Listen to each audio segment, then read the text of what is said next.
կարա ինձ թվում է թեմայով չխոսանք, որովհետև այդ Իսրայել-իրանական պատերազմը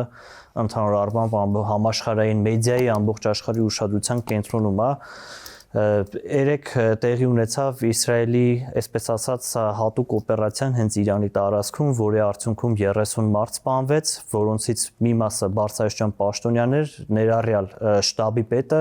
Իրանի պաշտպանության բանակի դրան զուգահեռ նաև Իրանի միջուկային ծրագրում ներգրաված անկյունաքարային գիտնականները նույնպես սպանվեցին։ Դրան հաջորդեց նաև Իսրայելի կողմից միջուկային օբյեկտների, իրենց կողմից ենթադրվող միջուկային օբյեկտների խոցումը, ուրանի հարստացումը։ Դրանից հետո Իրանը հրատապ կարգով ՄԱԿ անվտանգության խորհրդի նիստ գումարեց, դրանից հետո արդեն պատասխան հարվածներ հղեց, արդեն 4 այսպես հարվածի ալիք ա եղել, ընդհանուր առմամբ տարբեր գնահատականներով որոշ ռակետներ կպել են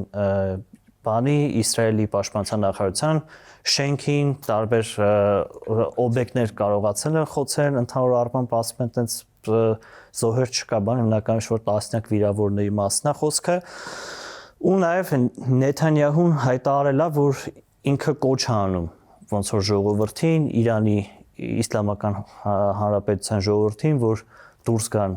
ռեժիմի դեմ, այնտեղ իշխանություն փոխեն, տարբեր երկրների հայտարարություններ են անում, մի խոսքով էս կաշկալամաշն է գնում, մեր համար հանգիստ նստած ենք, կուսակրոնության թեմայից ենք խոսում, մեկ էլ էս պատերազմը ոնց որ ընկավ մեր տարածաշրջանային դուռը, ինձ թվում է այս առումով մեծ ամենաշատը հետաքրքիր է, թե լավ մեր հետ ինչ ա ալնելու։ Այդ բանն է էլ իրականում։ Հալուցալուծումից էլ է կախված, էլի։ Ուղղակի ես ոնց հասկացա, ինչքան տենց հետևել եմ process-ը տենց նայել եմ, ոնց հասկանում եմ մի պահ էր հասել, որ Իրանը կամ պետքա գնար շատ լուրջ զիջման, լիքը բաներից հրաժարվել, նույնիսկ ուրանի հարստացումից ոչ թե զուտ այդ միջուկային այդ բանը ռեակտորներից հրաժարվելուն,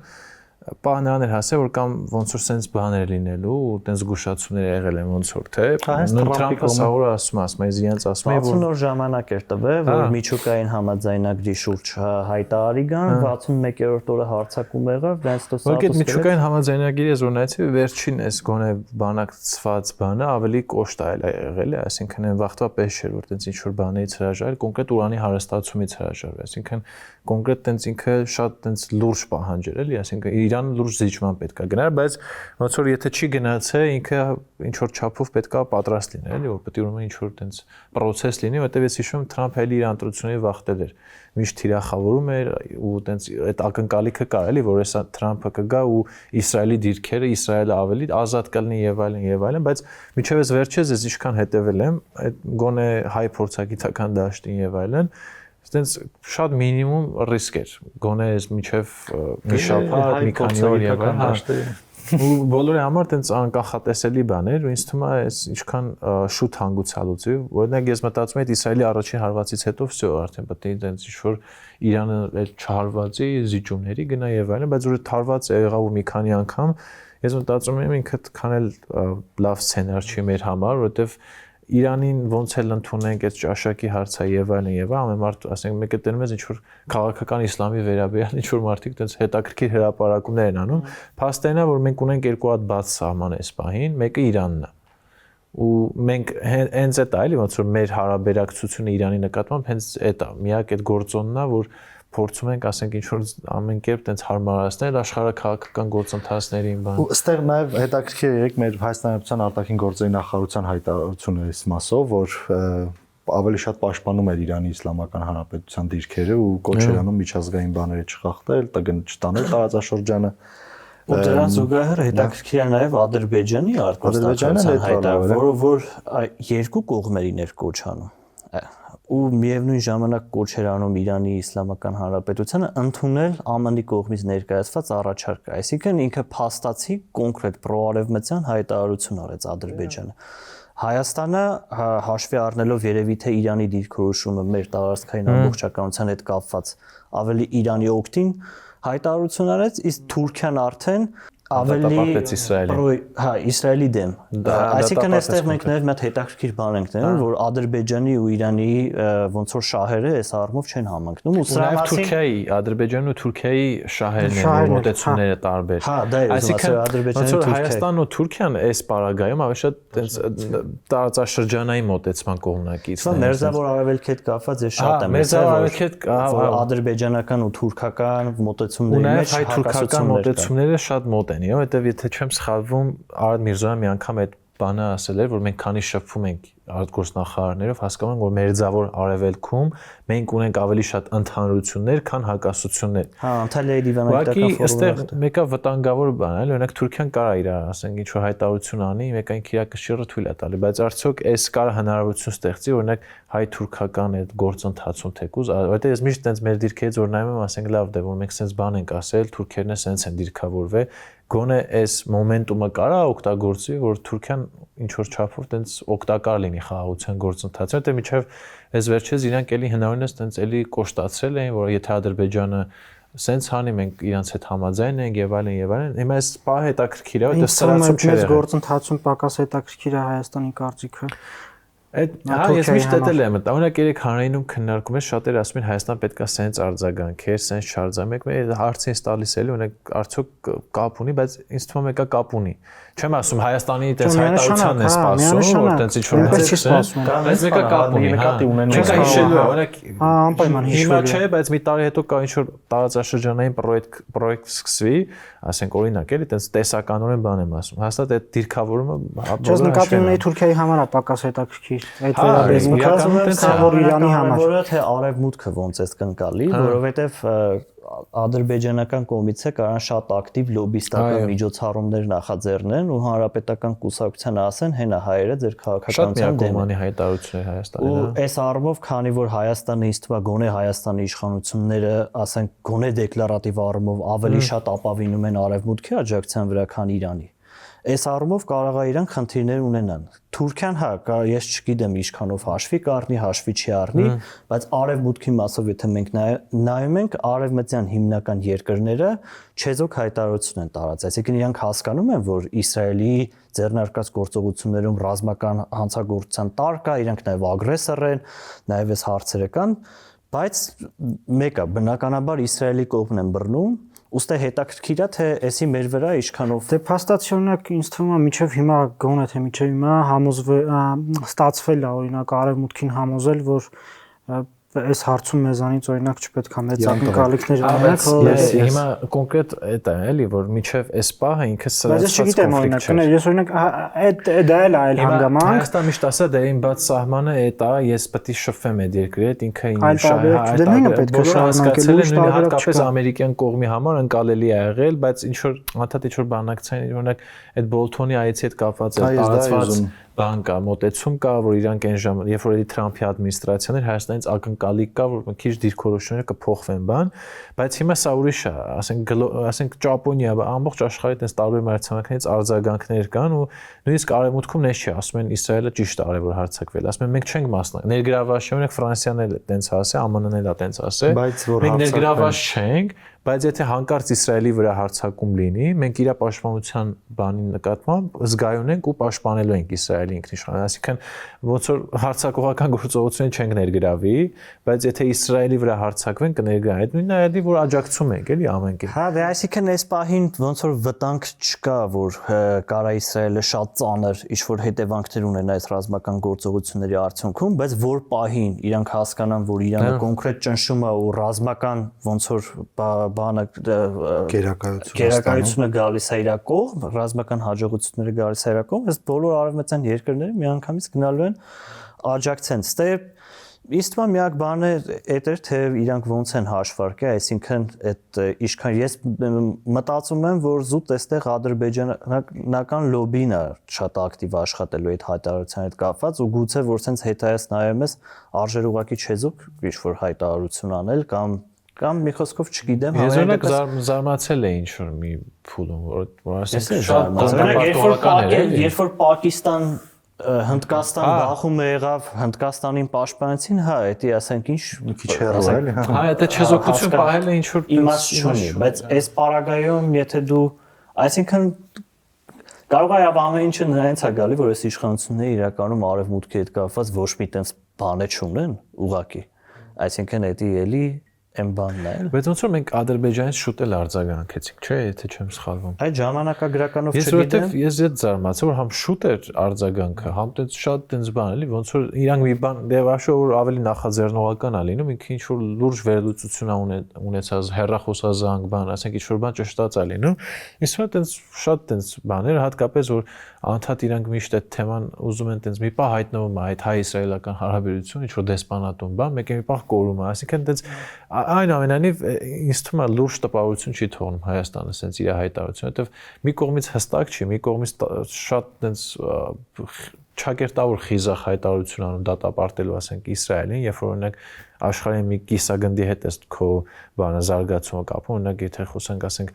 սրանից առաջ հայտարարությունների մասին, միշտ մենք արևմուտքի հետ հարաբերություններ, դիվերսիֆիկացիա եւ այլն, ու դու զուտ տենց այդ կարևոր հարևանի գործոնը հաշվի առնելով շատ տենց բան խոցելի հայտարարություն ես անում։ Ամենակարևորը դիտողների համար որ տպավորություն չստեղծվի, որ ասում ենք պրոիսրայելական հայտարարություններ պետք է լի, ուղղակի պետք է մի հատ լղոզած հայտարարություն։ Ադրբեջանն անկալելի, այնք ասում է, հա, դատապարտում ենք այս անկայունությունը, մենք կարենք անկայունություն չասենք, ասենք դատապարտում ենք այս ռազմական բանը, չգիտեմ, ինչ որ գործողությունները, տենց գործողություն, տենց վերացական ձևակերպել, բայց միևնույն ժամանակ լուծումը տեսնում ենք, որ վերադառնանք այն կետին, որ ասենք եղել է։ Շեշտում է, թե այսինքն այս պատերազմը սկսել է ԱՄՆ-ի առաջարկը չընդունելու պատճառով, հիմա ինքը ասում է ընդունի ԱՄՆ-ի առաջարկը։ Հիմա ԱՄՆ-ի առաջարկը ընդունելն է Իրանի ղեկավարությունը համարում է որպես կապիտուլյացիա։ Այսինքն եթե այս Իրանի դիտանկյունից նայենք, Ադրբեջանը իրենց առաջարկումը կապիտուլյացիա։ Այսինքն եթե հայտարարության խորքային մասով նայում ենք, Ադրբեջանը շատ պրոարևմտյան հայտարարություն է։ Հետո ինքը այդ պրոարևմտյան օրակարգում էս հակաիրան միշտ պրոակտիվ է եղել՝ ի տարբերություն Հայաստանի։ Օրինակ ամերիկյան կողմից աջակցությունը ռազմական Ադրբեջանին միշտ պայմանավորվել է Իրանով կամ Աֆղանստանով, ժամանակին Աֆղանստանով, վերջին տարիներին հիմնականում երբ որ Բլինքենը խոսացել է, միշտ Ադրբեջանը դիտարկվել է մի երկիր, որ ինչ որ զսպող գործոն է Իրանի դեմ, որովհետև շատ իրանագետներ էտել են ասում են շատ հաճախ մենք տենց որ Ադրբեջանը ինչ որ բան է, տենց իր ռազմական կարողությունը զարգացնում, մենք միշտ դիտարկում ենք մենակ հակահայկական է։ Մենք չենք ասում հակաիրանական։ Ես իմ քանի տոկոսն է, այդ շատ կարևոր բան է, որովհետև Իսրայելի այս վերջին տարիներին, որ աշխատում են Ադրբեջանի հետ, շատ մեծ ինչ որ հսկայական բազաներ են դրել, հետո շատ լուրջ քարոզչական աշխատանք է տարվում այդ Իրանի հյուսիսում բնակվող այդ ատրպատականի ազերիների ու հիմա շատ ակտիվացել է այդ process-ները ու փորձում են այդ առումով, հա, ու փորձում են ակտիվացնել, այսինքն Իսրայելը ոչ միայն բուն այդ կետերն է խոցում կամ այդ հարկի այդ բնակարանը, որ մտել էր, այդ ամենահետաքրքիր շատ ճշգրիտ հաշվարկած, այլ նաև երկարաժամկետ այդ բանի process-ներ է տանում ներքին անկայունություն ստեղծելու Իրանում, կոչանում հեղափոխության, կոչանում ռեժիմին տապալելու եւ այլն, ու ստեղ կարա շատ, որտեղ 20 քանի միլիոն են կարծեմ բավականին մեծ թիվ այդ ատրպատ Իրանի հյուսիսում բնակվող ադրբեջանախոս ազարիները, որ իսկ այդ սցենարը, որ արդեն գրում, այդ շատ անցանկալի է մեզ համար, օրինակ ես շատ մեծ դժվար է պատկերացնել 2-3 միլիոն պայմանական, հա, փախստական, որ լծվի օրինակ Հայաստանի, չգիտեմ, ես որ sense մտածում եմ, այդ ամենագոնե տենց եթե տենց վատ սցենարներով ենք մտածում, եթե զուտ Հայաստանը փախստական ընդունող երկիր դառնա, ասենք զուտ գոնե մենակ դրանով սահմանափակ, այդ եթե մենակ վատ սցենարների, այդ վատարագույնից վատ, էլի վատ սցենարներ կա։ Վատերի մեջ ամենալավն է։ Ադրբեջանցիների մասով նաև sense ինֆորմացիա կար ու եթե պետական մակարդակով էլ հերքվել է, ինձ թվում է ինքը ինչ որ տենց բան եղել է տակ, էլի որ քանի որ Իսրայելը սկսել է իր գործողություն, շատերը ասում են ներսում ինչ որ բաներ է, մարդկանց է օգտագործվել, հիմնականում կասկածը գնացել է հենց որ տեղում ադրբեջանական բնակչությունը ամենավստահելին կարողներ էլի, այսինքն ինչ որ մարդ հավաքագրել, ինչ որ գործողություններ պլանավորելու տեսանկյունից ու Հիկմետ Հաջիևը միանգամից հերքել էր, թե բա մենք կապ չունենք ընդեղի ադրբեջանցի, բայց իրականում տենց արձագանքները ինքը տենց նշելի որ Հիկմետ Հաջիևը հերքում է այդ բան չէ, տենց ինչ որ պետական պաշտոնյա չի, ինչ որ ներպետական հարց չէ, որ տենց հերքում է ինչ որ գոնե լրջություն հաղորդի, ինձ թվում է կարա տենց բան լինի, որովհետև Ադրբեջանը կոնկրետ վերջին տարիներին ինչքան տեսել ենք այդ մամուլի հայտարարություններ, փոխադարձ մեղադրանքներ, բան միշտ Ադրբեջան դրանում մեղադրվել է Իրանի կողմից, որ չգիտեմ, սիոնիստական ռեժիմի բանը ներկայացուցիչները գտնում են մեր հարևանությամբ, դե մեր հարևանությունը այդ հյուսիսն է անգնում Իրանի, ու ինձ թվում է այս բանի մեջ Ադրբեջանը, ասենք, բացի հայտարարությունից ինքը կոնկրետ ներգրավվածություն ունի, ի տարբերություն Հայաստանի։ Հիմա Հայաստանը քիչ մի ներգրավվածություն չուներ ուղղակիորեն, այլ նաև իր հայտարարությամբ ավելի տենց բան ա եղել, էլի, տենց միակողմանի դիրքն ազնեցել։ Էս ասա։ Չէ, ամենաբարդ պահերն ալնելու, որ Իրանում հիմա դեստաբիլիզացվի իրավիճակը ու անիշխանություն տիրի ու կոպիտ ասած սկսեն տենց խմորումներ գնալ, այդ ամենավտանգավոր իրավիճակն է, ըստ մա, որ մեր համար կարա ստեղծվի։ Էդի այն մոմենտումն է, որ կամ կարա այդ ժամանակ այդ Միչանսկի թեման ոնց որ ավելի գայթակղիչ դառնա ու մարսելի դառնա Ադրբեջանի համար,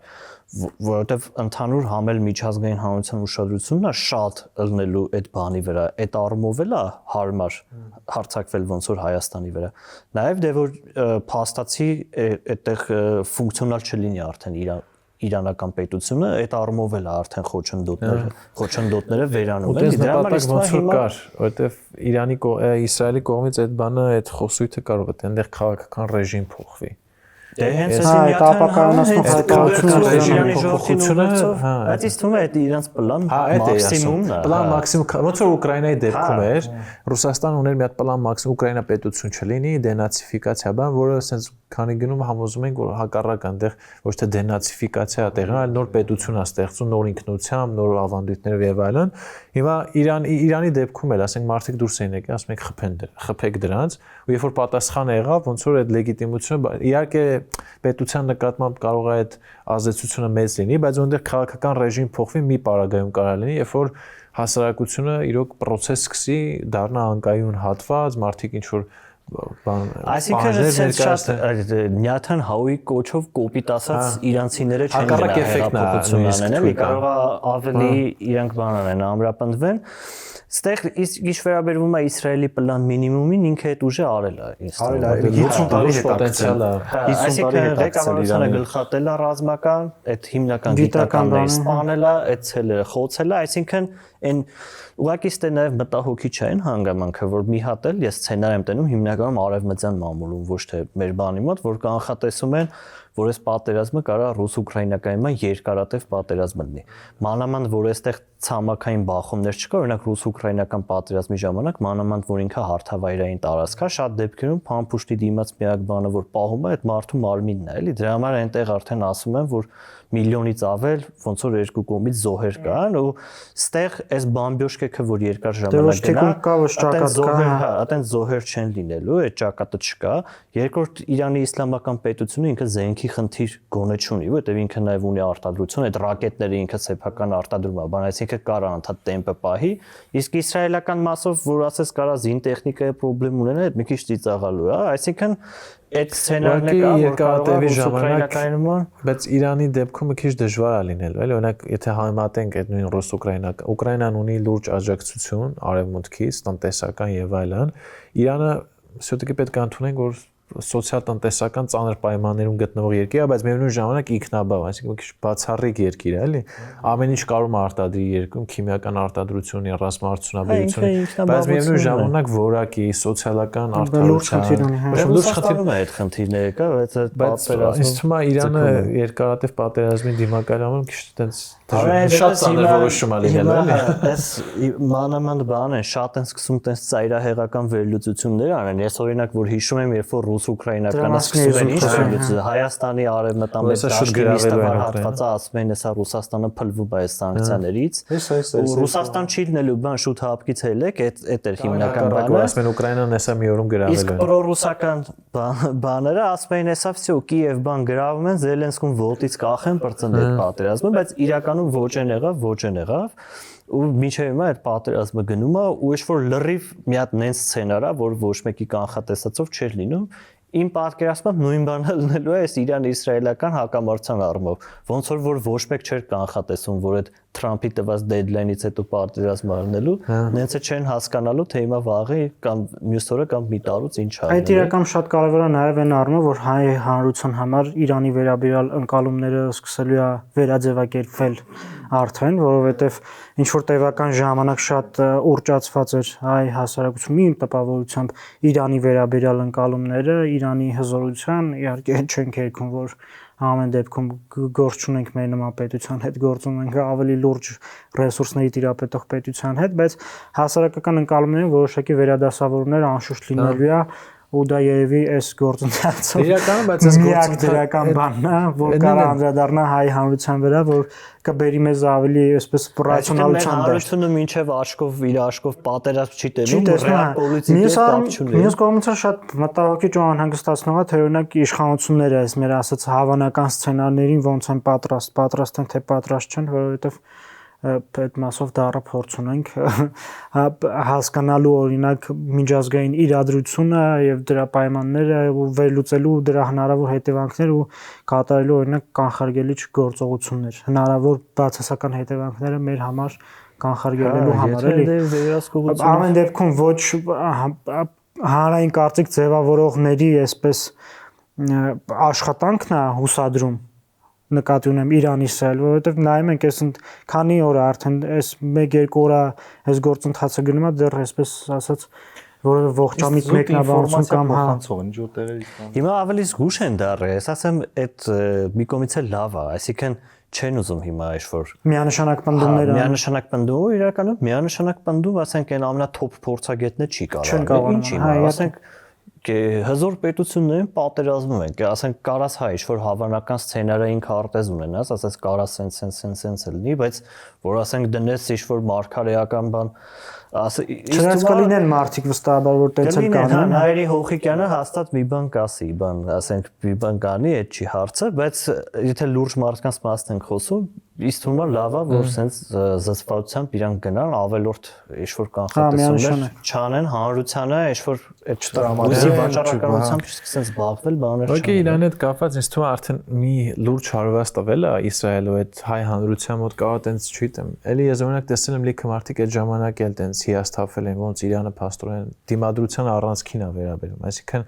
այն ժամանակ եթե Իրանն էր ինչ որ պատներ ստեղծել Իսրայելի տենց կողմը, ասենց ինչ որ առանց կար, հա, ինչ որ խմբավորումներ, այդ Հեզբոլլա բան, հա, ու այդ առանցքը որ վերացրել է Իսրայելը, կարա ջախջախել է, էլի մի 90%-ով վերացրել է, այդ արդեն իսկ ամենալուրջ հարվածն էր Իրանի, որովհետև Եթե դու այդ քո ստեղծած այդ պատը էլ չկա, այսինքն դառնում է այսպես պատերազմ։ Իրան շրջապատող երկրներում այդ Համաս Հեզբոլլա գլխատելով ոչնչացնելով եկել է, ու հիմա պատերազմը առհասարակ իր սահմանի հետ կապ չունի։ Սիրիայում ռեժիմը փոխվել, ինքը դա մեծ դերակատարություն ունի։ Ուզում ասեմ, հենց այդ փուլից սկսած պլանային հələ որ իրանց սցենարով է գնում, էլի, Իսրայելի։ Փուլից սկսած արդեն իսկ կարելի է ասել, էլի, որ ճիշտ է, չնայած նրան որ լուրջ դիմադրություն կար, նույնիսկ եթե հիշում եք այն առաջի օրերին այդ դիմադրության այդ բանի այդ Հեզբոլլայի խմբերն որ մտնում էին զորամասեր էին գրավում, սա ասում են որ փաստորեն Իսրայելն էլ ասենց էլի բան, հետո իրավիճակը փոխվեց, առ ասեցին չէ, Իսրայելը լավ էլ ուժեղ է բան։ Հիմա հենց այդ է էլի, այդ հեղինակության վրա ինձ թվում ամենամեծ ազդեցություն ունեցել է այդ առանցքի վերացումը, ու դրանից հետո արդեն մարդիկ բոլոր փորձագետները արդեն հասկանում են, որ Իսրայելը ցանկացած բայ ցանկացած օպերացիա կարողանում է իրագործել։ Մի խոսքով ինձ թվում է այս process-ը զուգահեռ է այս օպերացիան փաստորեն 2024 թվականի նոյեմբերից են իրանք մշակել, ու 2024 թվականի նոյեմբերից մինչև հիմա այս օպերացիան մշակել են, այդ ոչ մի տեղից դուրս չի եկել, չեն իմացել։ Պլյուս Իրանի ներսում են շուտով սկսել են շատ բաներ էլի տենց ինքը ճշգրիտ իսկապես տենց Բուն եթե կոնտեքստից կտրես բանով իհարկե բարոյական հատվածը, քաղաքական հատվածը, մնացած հատվածը ռազմական ոլորտով հետաքրքրվեիր, հա, որպես փորձագետ, բան, ասես կվեկալեիր կինոներ Netflix-ը կարա մի 10 սեզոնանոց մի բան չպսնի։ Կնկարի դե հեսա ոնց էլ չի կնկարեն։ Որտեւ էսի ինչքան իրանց հետ կապված կինո կա, դաժե Իրանի դեսպանատնից գնում են մարդկանց են չէ հանում, կարգո է ոնց որ թե արգո, արգո, հա գնում են որ բան են անում այդ մարդկանց հանում են բան, հա, էդի ասենք սրա դեմ ինչ որ լինելու է բան էլի տենց տաքսաշում հենց օրինակ բաները այդ դրոնային հարվածները հենց Իրանի տարածքից է եղել։ ու հենց նորից իրանական հերոստաբաներ լրատվականները ուտվեցին, որ մեքենաներ են ձերբակալել ոստիկանները, որտեղ որ դրոններ են եղել, որոնք որ պիտի հարված են։ Ուկրաինական սցենարը ուկրաինացի կետ բանում, ոնց որ Ռուսաստանում սրանք արեցին նույնը, բայց բան էլի, մի 1000 անգամ ավելի թիրախային։ Այսինքն գնացին բանով։ Որոնց համակային բան չունենալով էլի։ Սահման չունենալով, բան չունենալով։ Մի խոսքով, Աստված տա թո կոնֆլիկտը շուտ լինի, մեզ բան չլինի, շուտ ավարտվի։ Շուտ ավարտվի, մեզ բան Մենք այդ տեսանք։ Որովհետև իրականում մի հատ ուրիշ բան էլ կա։ Բայց ինչ ժողովուրդ է, Աստված տա դասային ինչ։ Դե բայց ինչ կարաս արես այս գործընթացում իսկապես հայ ժողովրդին այլ բան չի մնում։ Կանաչ ժողովուրդին առավոտից երեկո աղոթեք։ Ուղղակի նաև որ հիմա նայ օրինակ բիուրին էլ հատկապես շեշտեց, որ զուտ եթե օրինակ ռազմական արվեստին սիրողի աչքերով նայենք, հա կարող է ինչ որ գայթակղությունը մեծ լինի գնահատելու Իսրայելի ջանքերը, ես ուղղակի բանել եմ հանդիպում տենց հանրային ընկալումն եմ կարծիք ձևավորողների մոտ, ասենք այդ հիացմունքը Իսրայելի նկատմամբ շատ վտանգավոր է ու շատ անհասկանալի է։ Հակառակն էլ նույնը Իրանի դաշնակիցներ այդ մարդիկ։ Ոչ, հա, Ոչենկով էլ ինչ է ուզում։ շատ տարօրինակ է էլի, ասենք այդ հիացմունքը, որ ինչ որ Չնայած հա, այստեղ երբ որ ասենք կապ չունի, որ տեղ է այդ process-ը տեղի ունենում, ասենք երկու տարբեր երկրների միջև երբ որ ինչ որ պատերազմ է գնում, այդ պատերազմը նաև դրսևորվում է տեղեկատվական դաշտում։ Հա, մեծան։ Ասենք ով ում սիրում է, ասենք ես էլ օրինակ մտնում եմ Telegram-յան ալիքներ, ասենք կա երկու հիմնական աղբյուրներ, որոնք մի մասը տալիս է իսրայելական տեղեկատվությունը, ասենք օրինակ Իրանը գցում է օրինակ F-35 օրինակ վերացել, նրանք ասում են AI-ով գցած է, այն մի մասը տարածում է, որ այս AI-ով գցած է, այն մի մասը տարածում է, որ սա խփել են օրինակ։ Այս այսինքն տենց զուտ սպառողի կարգավիճակով, այսինքն տենց ոնց տենց քեզ դուր է գալիս, եթե դու տենց Իսրայելը դրոշը դուրը տա գալի Իսրայելի, իրանց նախագահի ելույթը դուր առանց խորանալու, բան, տենց զուտ սպառողի նույնը փորձագետները, ես դա եմ զգացել, ասում եմ դե Իսրայելը լավն է։ Կամ չէ, բայց Իսրայելը մեր դեմ է, մեր չէ վատ երկիր է ինքը, բան, ու sense ինչ որ վերլուծություններ են անում։ Նույնը Իրանի մասին էլ են ասում, դե վերլուծում են, ասում են մեր բարեկամն է, բարեկամ երկիր, հա, հետո ասենք բարեկամը Արցախյան պատերազմի ժամանակ որ այդքան բերեցին իրաց սահման մի լավ մի խոսքով Հա, նույն հաջողության բարեկամ երկիրը շնորհավորեց Ադրբեջանին իր տարածքային ամբողջականությունը վերականգնելու եւ պատմական արդարությունը ապացուցում է հիմնավորում էին թեխի է տենց ասես, այսինքն Չէ, սա կարևոր է հասկանալ, որ պետք է քաղաքականությանը վերաբերվել առանց էմոցիաների, առանց հուզականության, էլի որպես այսպես բարեկամ չունենք, այս 4 ենք իրար բարեկամ, մնացածը թշնամի են ներքաղաքական կռիվը շարունակում է թե ով է հնարավորինս փորձելու եկեղեցու մոտ լինի ու փորձելու եկեղեցու ներգրավել ներքաղաքական օրակարգում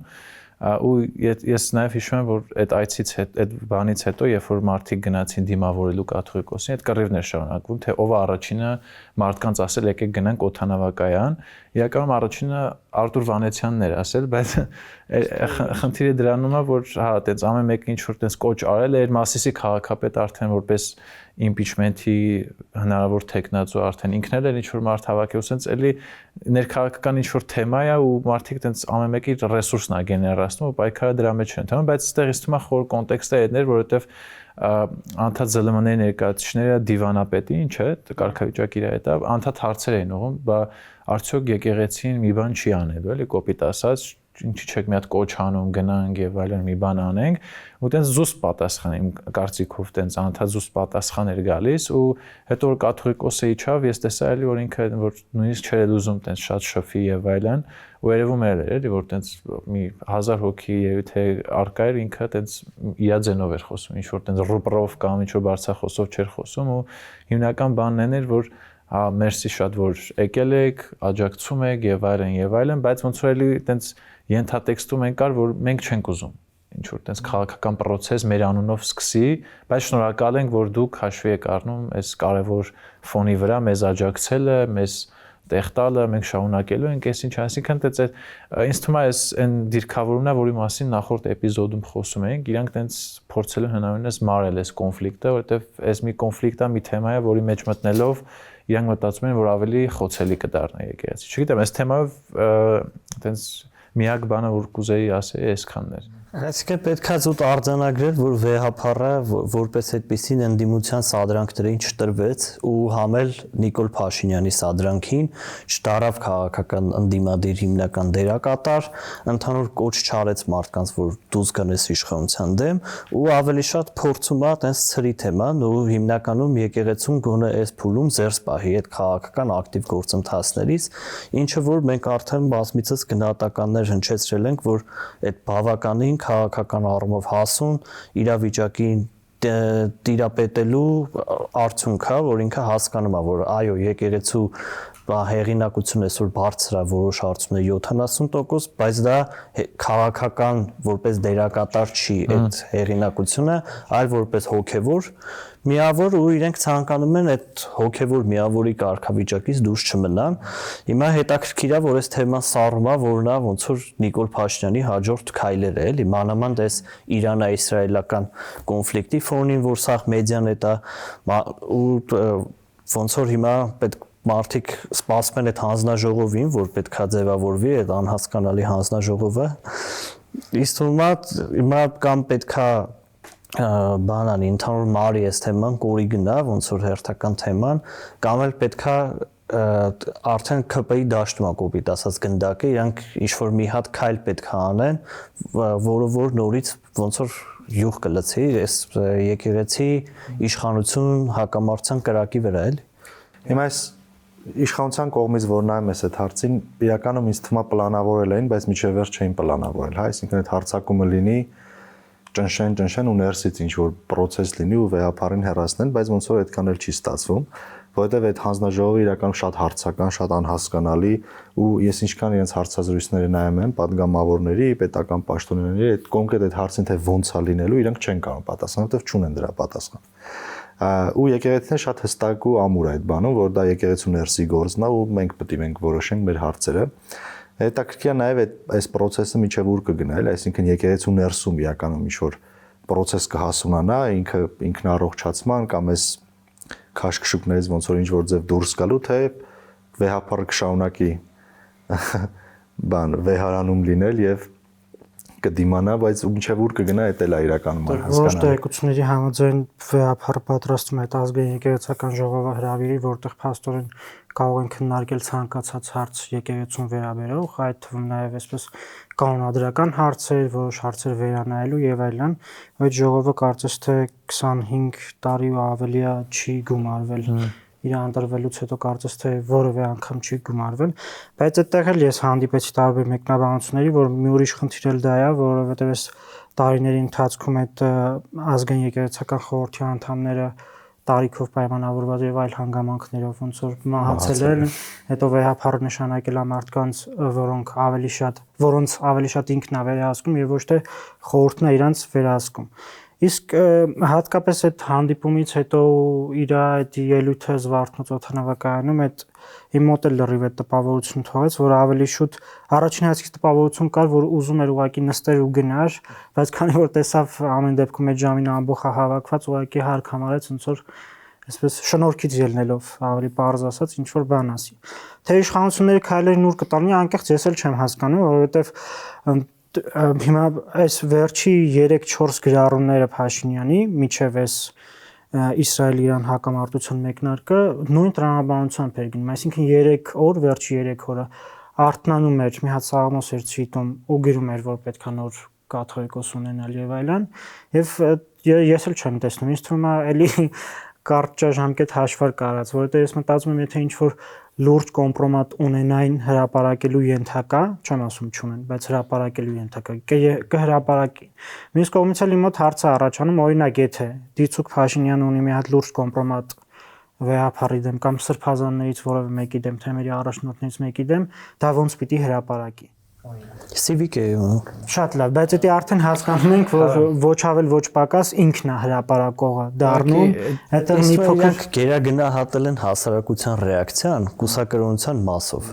Իրանք մտածում էին, որ աշխատի։ Հա, եթե օրինակ երեխա ունի կամ սրբազանները սեքսով են զբաղվում, դա տենց ահավոր հանրությունը բան անելու էլի, կապ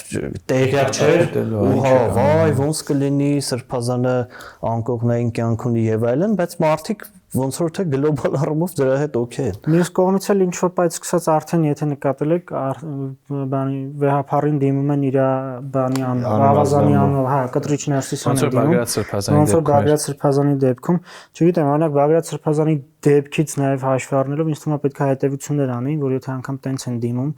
նենց չի հանրության մեջ այդ ընկալումը կամ հեշտ է դուրս գալիս էլի, օրինակ Սրբազան Տիտղոս այդ մարդու անունից, չգիտեմ, եւ հանրության մեծամասնությունը էլի նրան անվանում է Բագրատ Սրբազան, ոչ թե Վազգեն Գալստանյան, էլի։ Ավելի նաեւ հեշտ է։ Ես մի պահ էլ ուղղակի ես անդրադառնանք Facebook-յան բաներում լիքը գրառումներ տեսա։ Դասախոսներ, ինչ որ հանրային գործիչներ, մշակույթի գործիչ, որ մենք գիտեինք եկեղեցու խնդիրները բան, բայց այս պետության գործը չի, այդ իմ համար մի քիչ անհասկանալի է, էլի, ոնց որ եթե գիտեիք ախպեր ջան, ժամանակին ինչ որ քայլեր ձեռնարկեիք, որպես հավատացյալ, որպես են։ Հիմա եթե անգամ ազգային այդ եկեղեցական ինչ որ խորհուրդ հրավիրվի, ինչ որ process-ներ գնա, քաղաքականից անդին, եթե զուտ քաղաքական ես Նիկոլ Փաշինյանի նախաձեռնած եւ իր տիկնոջ, այս process-ը դուրս ենք դնում, սա ինձ թվում է դրական ազդեցություն կունենա եկեղեցու վրա, որ գոնե ինչ որ շարժող, ինչ որ ստիպող հանգամանք լինի, որ ինչ որ բաներ փոխվեն, էլի։ Հիմա նույն այդ հավատացյալները, դասախոսները, այն մեկը մշակույթի գործիչները գիտեիք մի բան անեիք, վերջի վերջո այդ ազգային եկեղեցին է, դուք էլ ներկայանում եք որպես հավատացյալ, հա, հավատավոր, չգիտեմ, այդ հոտի ներկայացուցիչ, համ իմանալով համակերպվել եք այդ խնդիրների հետ ու այդ խնդիրների հետ, հիմա էլ ասում եք, բան, պետության գործը չի, բա ում գործն է։ Ավանդաբար իրականում տենց էլ եղել է, պատմության բոլոր այլ կառույցներ, եկեղեցիներ սովորաբար, այսպես ասած, զարթոնք կամ վերաիմաստավորում ստանում են այն ժամանակ, երբ որ ճնշումների են ենթարկվում, ու ես էլ եմ մտածում, որ իրականում այս process-ից փաստորեն եկեղեցին ավելի շահած կարա դուրս գա, եթե որոշակի կարգեր վերանայի, որոշակի մոտեցումներ վերանայի, բայց իհարկե այդ ամեն ինչը կարծում եմ չպետք է լինի այս իշխանության ձեռնտու կոնտեքստում, այսինքն չպետք է թեև էլի խնդիր չկա, այսինքն եթե անգամ եկեղեցին վաղը այդ ժողովը հրավիրի օրինակ կուսակրոնության հարցը մեջտեղից հանի, իշխանությունը ներկայացնելի է որպես իր ձեռքբերում։ Հա, դե բայց նորմալ process է, հա, ոչ մի խնդիր չկա, անգամ հնարավոր է սրանից ավելի շահած դուրս գալ, էլի։ Հիմա եթե եկեղեցում ինչ որ դրական փոփոխություններ լինեն, պատմության մեջ կմնա այնպես, որ Նիկոլ Փաշինյանը ստիպեց եկեղեցուն ու եկեղեցուն փոփոխություններ լինեն։ Կարծես նրանից թե ովքեր կգրեն պատմությունը։ Շագերտների մեջ առած, բայց ստիպված Նիկոլ Փաշինյանի միջոցով եկեղեցին բարեփոխվում է։ Բայց ես կուզեմ նաև հատկապես Գարիկը կարևոր կլինի որ արձագանքի օրինակ առաջին նախագահի հրապարակումը որ եկեղեցին կարողացել է օրինակ խորհրդային ռուսական կայսրության այդ շրջանում պատմական այդ ժամանակահատվածն էլ է հետաքրքիր։ Եթե նաև ես տեսա այդ մեկնաբանությունը որ դաշնակցությունը Քրիստինե Վարդանյանը դաշնակցական падգամավոր կիսել էր այդ գրառումը ու գրել էր տեսնես ովքեր էին այդ ազգայնական խմբերը որ ստիպեցին ցարին նկատի ունենալով դաշնակցության էլի այդ որոշումը հետ կանգնել դրա այդ ոնց որ դետալներն էլ էին հետաքրքիր։ Հիմա եթե գնալու ենք 1903 թվականին, այնտեղ զուգահեռ երկու process-ներ կան, նախ Իական եւ այնտեղ ազգային ինչ որ դպրոցների բան էս ցենց խնդիրներ կա ու նաեւ եկեղեցու գույքի խնդիրը կար դրա համար եկեղեցին տեն շատ մեծ ջանքով ու երանդով մտավ այդ process-ների մեջ ու նաեւ իական դաշնակցական հա ինչ որ խմբեր կային որոնք բան արեցին բայց միևնույն ժամանակ նաեւ 1905 թվականի այդ հայ-թաթարական բախումներն էին որ ռուսական կայսրությունը լրիվ այսինքն այնտեղ տարբեր կոմպոնենտներ կան ինձ թվում է դա եկեղեցին չգիտեմ միշտ էլ համահարմարվել ու համակերպվել ու ճիշտ բանը գտել է, էլի, պահի իշխանության հետ։ Ճիշտ համակերպության այդ հաղթահարման պահը մի քիչ գերագնահատված է, որովհետև ասենք եթե կայսրության դիրքից ես նայում, ինքը թե եկեղեցու թե դաշնակցության պարագայում տենում է գործող ցանց, պրիտոմ համաշխարհային ցանց։ Ու երբ որ դու այդ ցանցի ղեկավարությունը քեզնով ես անում, դու ունենում ես այդ ժամանակ արդեն համաշխարհային տարածում ունեցող ցանց համ դաշնակցության, համ եկեղեցու միջոցով։ Ես չեմ կարծում թե ընդեղ իրանք բանը այդ կայսրությանը հաղթահարել են։ Ուղղակի կայսրությունը իրանց մեջ արժեք է տեսել, որ եթե Իրանով անի կունենա գործող ցանց ու կարողանա իր շահերը, ասենք, նաև այս տարածքից դուրս ինչ-որ ձև առաջ մղի, նույնը ասենք տարբեր մարկանց գնացելա փոզիչն ռեկրուտ անելու տարբերակով ու փոխշահավետ գործարք է եղել, ես չեմ ասում, ասենք եկեղեցին բնականաբար ճիշտ է արել, որ որոշակի զիջումների է գնացել, սկսել է նաև այդ շահերից, բա ինչ աներ, դրա ոնց որ եթե չաներ այսօր կարող է այս կարգավիճակը չլիներ։ Եթե չաներ կարող այսօր առասարակ ոչ մի եկեղեցական շենք մեծ ժառանգություն հասած չլիներ, բայց ամեն դեպքում ասել, որ հաղթարել է բան, ես տենց չեմ մտածում։ Ես մտածում եմ, որ իրանք տեսել են գործող ցանց համաշխարհային, երկուսի պարագայում է, արել են իրանցով ու սկսել են օգտագործել իրանց շահերից ելնելու։ Իմ այդ հակառակ արձագանքը կլինի, բա ինչի, եթե ռուսական ցարը այդ ամեն ինչը գիտակցում էր, ինչի հայկական պետականության տենց սիմվոլներից մեկը վարչապետի ինստիտուտը այդ չգիտակցում։ Գիտակցում ուզում փոխի նիկոլական վեհապարտը։ Հա, այդ է, Իրանով անելը հիմա Իրանով ուզում է։ Այդ է, էլի, որ գիտակցությունը Իրանով անելը հենց կաթողիկոսին փոխելու միջոցով պետք է լինի, թե թեկուզ Իրան ազդեցության դաշտ բերելը։ Որտեվ ես մտածում եմ, որ քանի որ եկեղեցու արձագանքը սենց է եղել, որ ոչ էլի գնացեք ձեր քաղաքական խաղերը, մենք չենք ուզում ոչ մի ձևով խառնվենք, ուղղակիորեն ներգրավենք կամ օրինակ ավելի տաքացնենք մթնոլորտին, ինձ թվում է պարարտ հող չի ստեղծվել, որ Նիկոլ Փաշինյանը ամեն օր տենց այդ պլանկեն բարձրացնի, հա, որովհետև ինձ թվում է եթե կաթողիկոսի կողմից արձագանքը շատ ուժեղ լներ, ավելի տենց համարձակ արձագանքներ, այդ կոմպրոմատներն շուտ կհրապարակվեր, կարող է դաժե Նիկոլ Փաշինյանը ասես մի հատ կեպի դրած մի 10 հոգի խմբով գնար վեհարանի մոտ, ասել իջի ստեղից, բա գնային հանեն եւ այլն։ Հիմա քանի որ այդ ամեն ինչը չի եղել, ինձ թվում է կարող շատ բավարարվեն կողմերը նրանով, որ հա իրանք ինչ որ բարեփոխումների գնան, ինչ որ կոմպրոմիսների գնան, բայց կաթողիկոսը մնա։ Որտեվ ես պլան մինիմում է իրանց, առնվազն եկեղեցում 26 թվի ընտրություններից առաջ հնազանդեցնելն է։ Հիմա եթե Գարեգին բն հրաժարական չի տալիս, չի գնում, բայց այլընտրանք չունի, ինքը հնազանդվելու է ու այնտեղ մնում են երկու սրբազան, մեկը կարգալույծ եղած, մեկը մինչև հիմա չէ, սառեցված, ոչ թե Բագրատ Սրբազանի մասնախոսքը, մեկն էլ ավելի ակտիվ Շիրակի թեմի առաջնորդի մասնախոսքը ու այս ստատուս քոյով գնում է, եկեղեցին էլ չի խառնվում բան, այսինքն այս պլան մինիմում, պլան մաքսիմումն է այդ նիկոլական բանն է, վեհապարն է։ Բայց դա ինքը խոստովանեց, ասում է, ես չունեմ, ցավոք, ընդ որում շատ խնդալու է, շատ խնդալու է, թե երբ որ ասում է ցավոք չունեմ, ակնհայտ եւ անթակույց ցույց է տալի, որ եթե ունենար մի տեխնացու, հայրասրտի տեխնացուները կողքեր առաջ։ Ասացը ինչն է, որ ինձ չի թվում Նիկոլ Փաշինյանը մտածում է, որ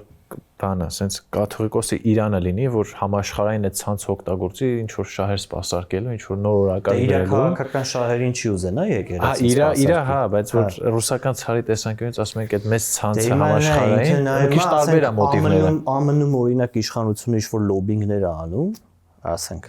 ու այդ լոբինգներին ընդդեմ լոբինգ է անում դաշնակցությունն ու եկեղեցին։ Հիմա ինքը չի ուզում այդ ցանցը օգտագործի, անի լոբինգ ըստ իր քաղաքականության։ Կարող է չեմ մտածում, որ կաթողիկոսը փոխվի, ասենք Ամերիկայի ցանցն էլ է փոխվելու, Կանադային էլ է, սաղ ցանցերը միանգամից սկսել են հակառակ բան աշխատել, այսինքն օրինակ լավ, ինչ որ նոր կաթողիկոս է գալի, որը բանը, հարգել է բոլոր այդ բանը, կանոնները եկեղեցական բան։ Կուսակցությունը կողից թեմա է, այդքան բան չի։ Ինչ որ մարդ գտնում է, ինչ որ կարողանում է Գարեգին բհին փոխի։ Ես այդ տրանսֆորմացիա մի քիչ կասկածելի եմ էլի համարում, որ բոլոր թեմերը սկսելու են մեկ էլ օրինակ Արցախի օրակարգի մասին չխոսալ կամ չգնան լոբինգ անեն։ Այդքան հեշտ չի իրական մեկը հենց այդ ախտիրը եկեղեցին պատմականորեն օրինակ ոնց է եղել, ինքը միատար բան չի եղել, այսինքն իր մոտ հիմնականում բոլորի այդ դերակատարների կարծիքը խիստ հիերարխիկ բանակի նման բան չի եկեղեցին, այսինքն հիմա իրանք որ վեհապար են փոխում, այդ մի անձի հարց չէ, այսինքն իրանք կարողանում են ընդհանուր որոշումներ կայացնողների այդ բանը մասան ճեղք են, էլի։ Ես տենց եմ հասկանում, եթե դու կարող ես նենց անես, որ ընտրեն վեհապար, այսինքն մեծամասնությունը որոշում կայացնողների արդեն քո ձեռի տակ է, էլի։ Մոտավոր ոնց որ կարող նաև տենց դառնա։ Դե ինձ հետաքրքիր օրինակ ինչ կլինի, ես դե հասկանալի է, այս երկու օրերի ընթացքում ինչի անռում, ինչի լռում Փաշինյանը գուցե նաև նռում չի կարողանում խոսել հայացքից, ինչ տրվեց եկել։ Չի կարողանում խոսել, հետաքրքիր այս Իրան-Իսրայել բախումները ոնց կավարտվեն եւ ինչքան ազատություն կունենա ինքը Facebook-ում շարունակելու է իր Իսկ թվում է ինքը շատ վատ վիճակում է գտնվում, ասպար, այսինչ մի խառը պատրաստում նորմալ ներքաղաքական օրակարգերով առաջ են գնում, բայց ինձ թվում է արժի անցնել մյուս թեմային, իրականում տենց ամեն անգամ ասում ենք տենց քիչ անդրադառնանք եկեղեցու, որտեվ իրական տենց շատ ակտիվ իրադարձություններ չկան, ուղղակի հա խորքային թեմա է ինքը ու համենայնդեպս այն մեր առաջ երբ թե 3-րդ էպիզոդն է, որ քննարկում ենք այդ հարցը, առաջին էպիզոդում այն ենք ասում, որ եթե բանը եկեղեցին դառնա անդիմադիր դաշտի այդ առաջամարտիկը շատ վատ է լինելու, չեղավ, շատ ուրախ ենք դրա համար։ Հիմա impeachment-ի գործընթացում կային զարգացումներ, վերջապես պատիվ ունեմը հանդես է գալիս որպես impeachment-ի քաղաքական առաջամարտիկ ուժ, այս ինչով է կարևոր, որովհետև ես հիշում եմ, որ այս impeachment-ի գործընթացը որ սկսեցին Էդգար Ղազարյանն ու Նարեկ Մալյանը, իրանց նպատակը սկզբից դիրքավորվելն էր, որ այս անկախ քաղաքացիական նախաձեռնություն է, չգիտեմ, իրանք այդ կյանքում քանի անգամ են այդ ձև հանդես եկել քաղաքացիական նախաձեռնություն, անկախ ինչ որ հակ, լավա չեն ասել, քաղաքասարակություն ենք բան։ Նարեկ Մալյանն ու այս վերջին շաբաթվա ընթացքում այդ միտքը շատ քիչ է էլի դա բանանում քննարկվում, բա մի րոպե եղի ամեն օր Հայկ Մամիջանյանը մեկնաբանում, ինչա տեղի ունենում impeachment-ի գործընթացում։ Իհարկե կարան ասեն, դե մենք այդ բանը վերցրեցինք, այդ դրոշակը վերցրեցինք, որպես անդիմադիր քաղաքական ուժ ուզում ենք առաջ տանենք, բայց ինձ թվում է անկեղծ չեն իրանց հետ, որովհետև Էդգար Ղազարյանն ու Նարեկ Մալյանը տենց ինչ որ պատահական անձնավորություններ չեն, այլ կոնկրետ աֆիլացված են, էլի, երրորդ նախագահի, հա։ Այսինքն իրանք կոնկրետ զուտ գործիք են ծառայել, ինչ որ process սկսելու, հետո այդ նախագահի վերջին զինվորները։ Հա, վերջին զինվորները ու հիմա ես որ sense նայում եմ, ես նես չէ՞ տենց շատ եմ տենց քոչայանական անդիմության տենց մեկնաբանությունները անդադ ուզում տենց ընդունել, բայց առաջին հայացքից տենց որ նայում ես ու փորձում ես հասկանալ, շատ տենց ակնհայտ է, որ երրորդ նախագահը դու ինչ որ արհեստական օրակարգ է սարքում, ու sense ինքը գնում է։ Օրինակ ես այն օրը տեսա որ բանը պատիվ ունեմ այն որ գցեց իր 6 ստորագրությունները, մի հատ թերթեր գցեն ընդամենը։ Այնտեղ գրած չէ էլի որ սա բանը Դավիթ ստորագրությունը։ Նե չէ էլի գրած էր որ սա Դավիթ Համբարձումյանի եսի ոչմ վարչապետին ամստություն հայտնելու եւ այդպես մի թերթ գցեց Հայաստան դաշինքը։ Հետո իհարկե ասեցին դե որ դուք այդ մի թերթ գցում եք, մենք էլ ենք այդ թերթը գցում ու parzեց այդ ինչ որ բանակցություն ժամանակ է գցվել։ Այսինքն նույնիսկ տենց նեշերը տենց գնացել են ասել են օրինակ պայմանավորվում ենք որ միանում ենք գցում։ Իրանք գցել են առանց բան հայտարարելու էլի կամ իրանց ասելու։ Իրանք իրանց են գցել։ Հիմա ասում ես էլի դե մալադեց հիմա գնանք տենանք այն Իշխան Զաքարյանը օրինակ որ Սերժ Սարգսյանի հետ է միշտ ման գալի բայց ինքը չի միանում այդ ամենաբան ասենք իրանք բողոքում են որ քոչանական ընդդիմությունը իրանց չի միանում բայց այդ չմիացողների թվում է իրանց խմբակցության падգամավորը որը իրան հայտարարել անկախ падգամավոր բայց միևնույն ժամանակ ամեն օր Սերժ Սարգսյանի հետևից քայլում է ասենք լրագրողներից մեկը չկասի բա Իշխան Զաքարյանը ինչի՞ չի գերեզմաններից դուրս են գալիս Սերժ Սարգսյանն ու Իշխան ասեք էլի չի ստորագրել ասում ամեն օր իրար հետ ասեք հիմա կռիվը սրանում է ով խիչ է գալի մեր թղթի վրա ստորագրեք նրանք ասում են դե բայց ինչ տարբերություն հաշվեք այդ ձեները ունեք դուք գնացեք Գեգամ Նազարյան համոզեիք Իշխան Զաքարյան նրանք չէ բայսի լուրջ փաստաթուղթ է այս փաստաթղթի 6-րդ կետը արդեն կա 7-րդ կետից պետք է անհնազգանունները գնա ու սենց ինքը ինձ թվում է այդ նոր տեխնացուի բանը դաշտ բերելն է, այս լրիվ Սերժ Սարգսյանի տենց քաղաքական տենց բան է, իր խաղերի կանոնների մեջ է մտնում։ Ուզում ես ասենք ում վերեց։ Դե մամուլը գրում էր որ նախատեսվում է օրինակ Արմեն Աշոտյանին բերեն, իսկ ես կարծում եմ Արմեն Աշոտյանը տենց այն ֆիգուրը չէր որ արժեր այս process-ում ժերտվատալ, կոպիտ ասած ու բերեց ասենք Մասիսի քաղաքապետին քիչ է լսել։ Ես մտածել եմ որ ինքը կլինի, բայց չէի լսել։ Այս Մասի քաղաքապետի ճեպազրույցն էի նայում, եթե չեմ սխալվում Անդրանիկ Մարկարյանի ծննդյան ոնց որ բաններ օրներ ու դեռ հավաքված էր դե ՀՀԿ ակտիվ իրավեր նախապով տենց ընդհանուր ու ինքը ճեպացրույցի ժամանակ ասում էր որ իմ հետևից մարդիկ կգան impeachment-ի համար պետքա բան լայն զանգվածներ ու ես այն մարդն եմ որ կարամ այդ լայն զանգվածներին բերեմ հիմա ըստ ձեզ ինքը կարա լայն զանգվածներին բերի իրական ինքը տեղային մակարդակում հեղինակություն ինքը ես կարծում եմ շատ լավ հասկանում է ինչ խաղի մեջ է մտել ու սիրահուժար մտել է երևի դա նաև այն գինն է որ ինքը վճարում է օրինակ Սերժ Սարգսյանին չգիտեմ կամ գուցե անկեղծորեն հավատում է հիմա իր առաջնորդին առաջնորդը այդ գործարքն առաջարկել ասել հա պատրաստ եմ ես այդ թեմայի տակ մտնեմ ինչ կա որ մասը կբերի իր հետևից թե չէ ես օրինակ չեմ կասկածում որ ինքը ուզերա Մասիսում օրինակ 1000 հոգի դուրս գա փողոց իր համար կանգնի ինձ թվում է դուրս կգան կկանգնեն 1000 հոգին էլ տենց կամերաների համար հերիք է, բայց ինչ վերաբերում է նրան ինքը հավատում է նրան, որ իր հետևից ինքը impeachment-ի տեխնացուն է, ինքը կարա ասենք բանանի իր շուրջը համախմբի հայ ժողովրդին ու գնան փողոցում փոփոխության, դա ակնհայտ է, որ ինքն էլ չի հավատում, մանավանդ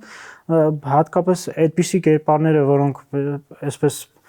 քիչ թե շատ փողոցային բարքերին տիրապետում են, ինձ թվում է շատ լավ հասկանում է, որ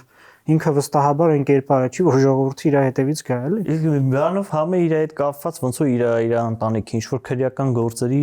թեմաներ կան, չէ՞։ Ամբողջ պրծակ կա, հա։ Հա, 18 թվի հետ մարզեցելու հետ կապված, նաև ասում են ինչ որ բանի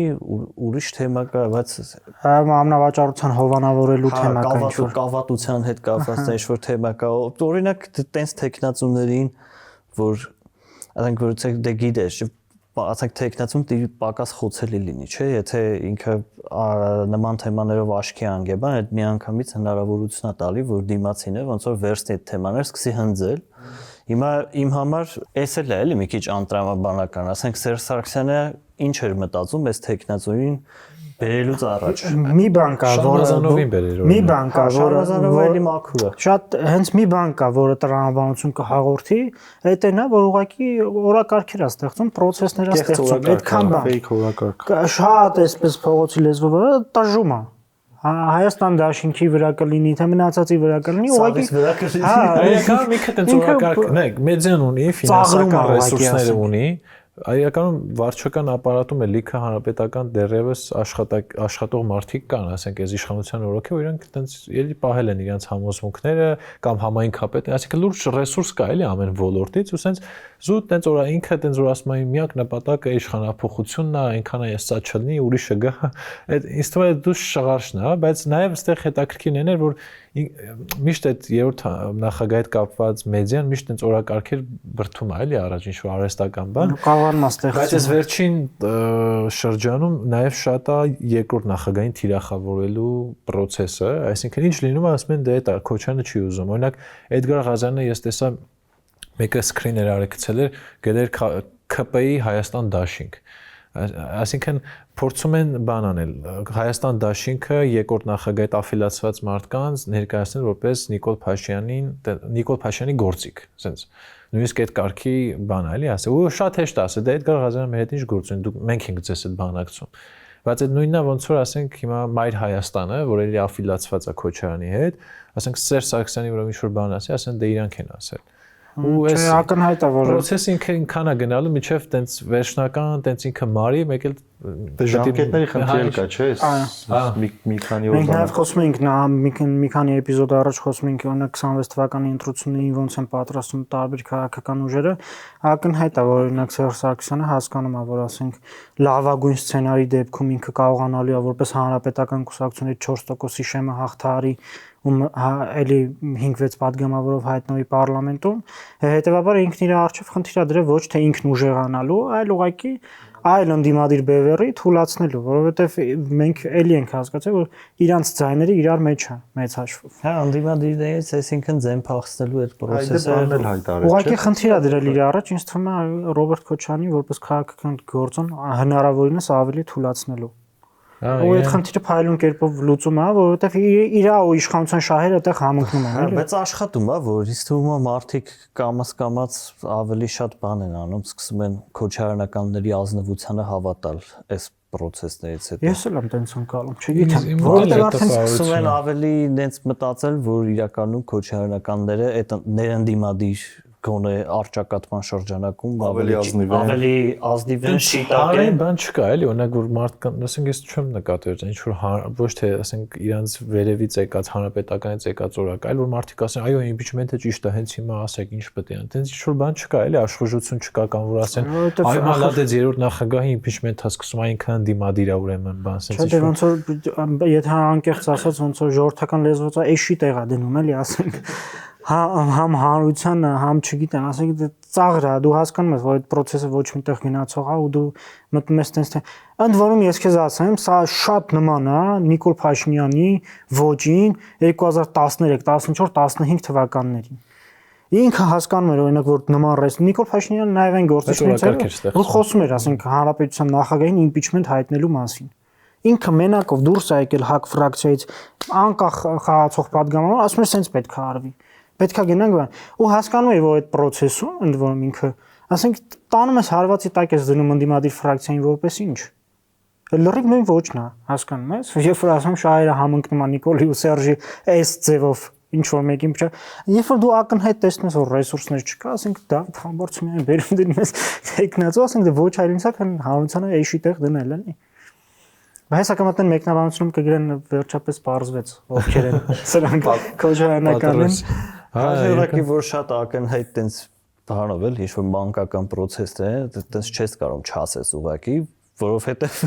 տես որ ամենօրյա ռեժիմով դու նայում ես, ասենք պահի տակ որ ինչ որ վերնագիր տենաս, բան տենաս, կարող է տենց չխորանա շատ այս կոմենկում, բայց որ ակնհայտ տեսնում ես, որ sense մշակած հերթով իրար պաստալով, օրինակ այդ նույն Արթուն ենք շարժման անդամները, ասում են լրատվականներին կոչ եմ անում, կգնաք այս հարցը կտակ падգամավորներ։ Հաջորդ օրը լրատվականները գնում այդ հարցը տալիս են падգամավոր, ասենք այդ ինչ է նշանակում, որ մի տես որոշացա այդ մարդուն ասացա, այդ մարդը իբր հանրային կոչա, այդ լրագրողներն էլ լսում են։ Դե եթե տենց է, լրագրողներին մենք կոչ անենք, թող այդան ասենք ինչ-որ հարցեր իրանք տան։ Դե հա, այդ եմ ասում, իրանք գրպանային տենց ես զենրու օրինակ նայում էի, ես տենց YouTube-ում սա հնարավորինս տենց edge-երին բան եմ, էլի, տենց հետևորդ եմ, սա համայնքային ինչքան տենց մեդիա ռեսուրս կա, տենց սաղին տենց հետևում եմ, բայց այս հաշվում տենց իմ հաշվով տենց մի 40-30%-ը երրորդ նախագահի աֆիլիացված մեդիա է։ Այսինքն տենց որ հերթով գնում ես, ասենք, եթե ասենք նույնիսկ թեմաներով էլ նայես, ու այդ մեդիայի դիրքավորման մեկնաբանում ջոգվում է, էլի, ասենք, եթե այնտեղ խոսում են, որ այս Հայաստան դաշինքը դավաճանում է, բան, ու ասենք դերում ես, որ այդ երկրորդ նախագահի ֆրակցիան է, ասենց ինչ որ չի ջոգվում, ոնց դիրքավորվի, որ իրանք է ասեն, մենք նեշ էլի, տենց ընդդիմադիր չենք եւ այլն, բայց իրանք էլի իրականում էլի տենց մանիպուլյացիաներ կիրառում են, բայց ինձ թվում է այդ առաջնային թիրախավորումից հետո է սկսում։ Այսինքն որ քեզ թիրախավորում են, ասում են դու Նիկոլի ընդդիմություն ես, հետո ասում են արի ստորագրի, որ Նիկոլին վիճմեթի ենթարկենք, ինքը տենց բան չէ, էլի, տենց չի լինում, տենց անհնար ասենք դու թիրախավորես որևէ ընդդիմադիր ֆրակցիա, հետո ակնկալես որ իրանք քեզ բան անեն, աջակցեն։ Դա պարզ կանոններից մեկն է։ Հայաստան դաշինքին քննադատելու շատ այլ թիրախներ կան, շատ այլ այսինքն հատվածներ կան, որոնցով կարելի է քննադատել, բայց կոնկրետ այս process-ում, այսինքն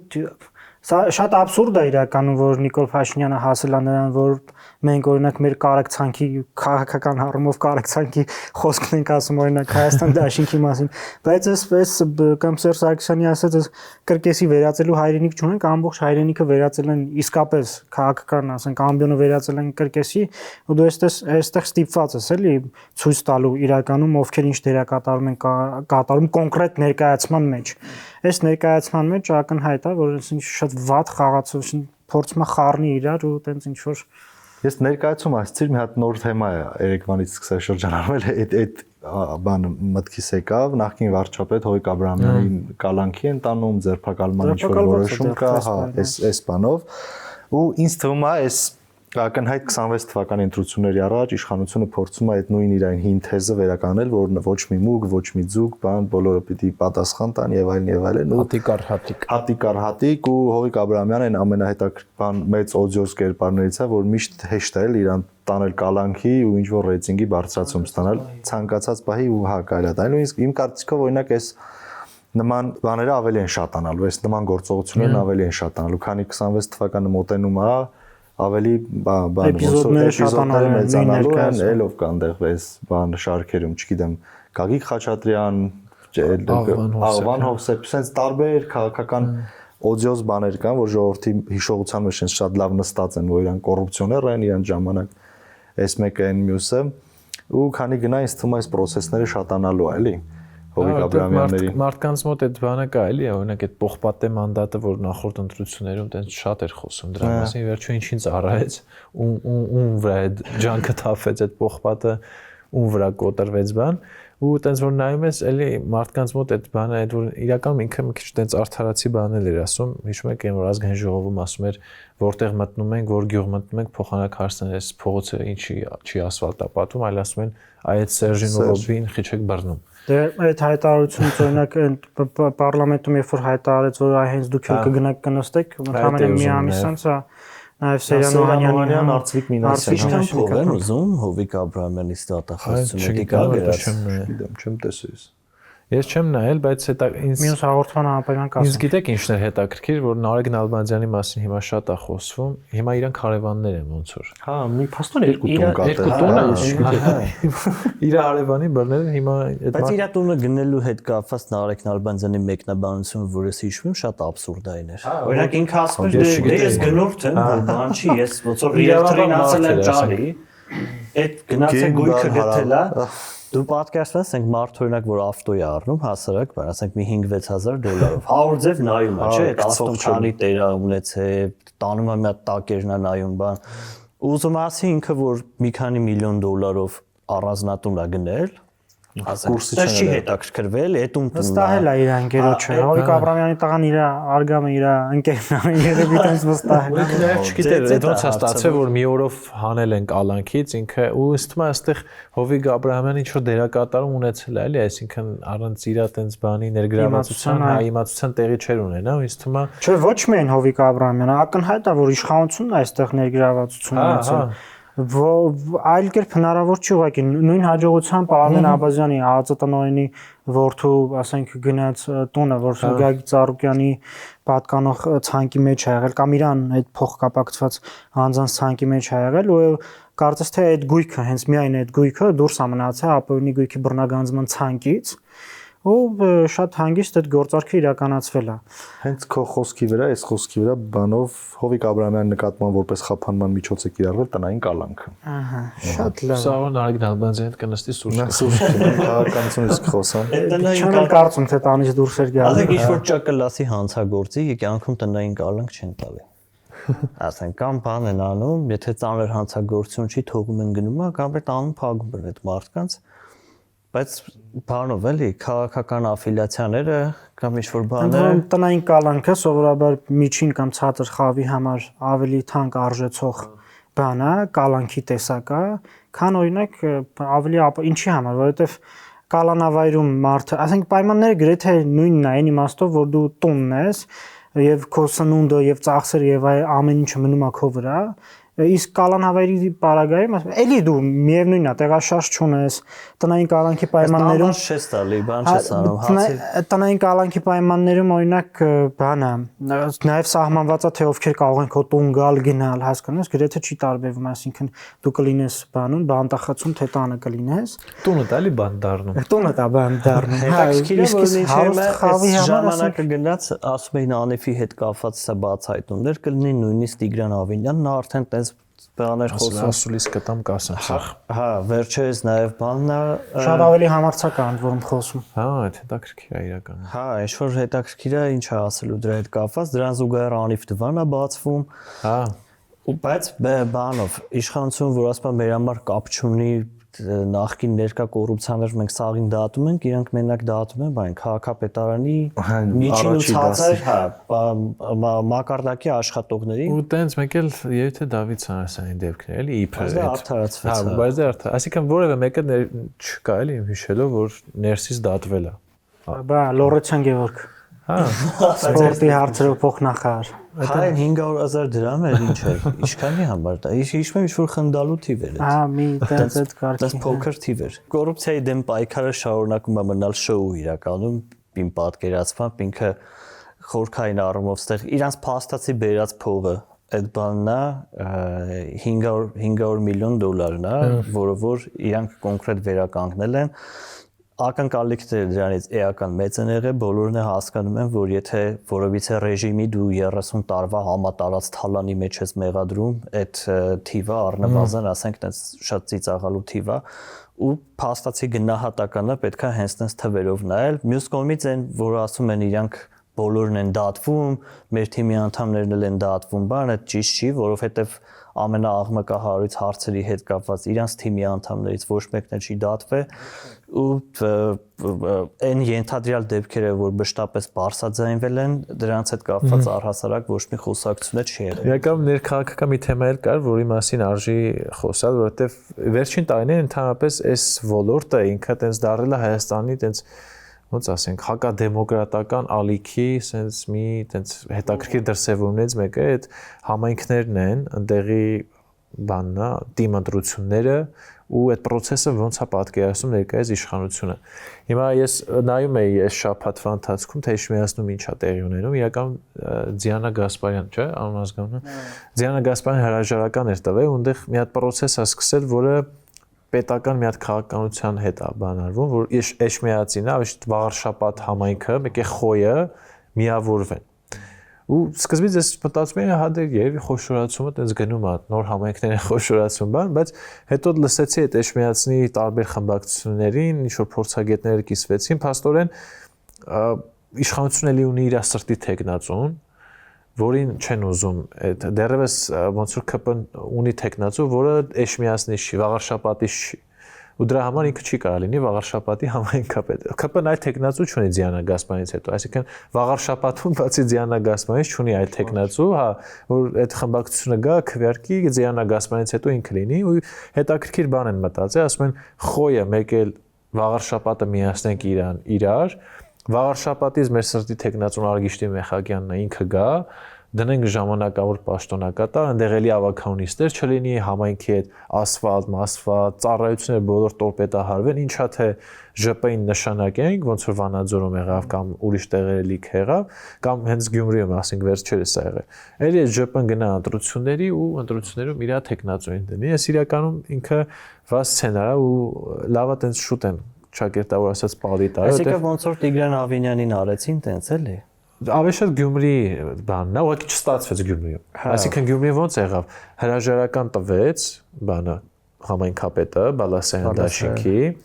իրանք նիստեր չարեցին, հետո դրեցին ԺՊ Սարիկ Մինասյանի պրայմերիզի միջոցով, իդեպ ոնց որ պրայմերիզը ստե չի աշխատում, հետո ընտրությունների գնացին արտահերթ։ Հիմա ասենք տակեն նախարարին հարցնում են Դավիթ Խուդատյանին, ասում են, բա ո՞րն է ձեր բանը շտապել, ասում է դե նայեք հիմա խոշորանում է համայնքը 26 թվին չսպասենք, էլի ասում եմ միանգամից 25 թվին ոնց որ այս process-ները տեղի ունենան, դե պարզ է ինչ նպատակ է հետապնդում էլի այդ ամենը։ Բայց այդ primary-ի պահով շատ հետո ես հիշում եմ որ Գյումրիում մեկ էլ Փարաքյանում որ արեցին, նոր ժողովրդավարական ցենտրը երկու տեղում է պարտվեցին։ Օ, սենց բան, ու ասենք չէ հենց primary-ից բան է, հիմա որ ասենք Էջմիածնում Վաղարշապատում այդ չեն օգտագործում, դա էս նախ ոնց որ մի քիչ կոպիտ է հնչում, բայց այդ թիմ այդ խոշորացման բանը ինչպես նախապես պլանավորված էր, այդպես չգնաց, հիմա յուրաքանչյուր իշխանություն փորձում է հարմարեցնել իր այս քաղաքական այդ պահի նպատակներին, որը որ չի բխում տարածքային ինքնակառավարման մարմինների շահերից, տրամաբանություն չկա,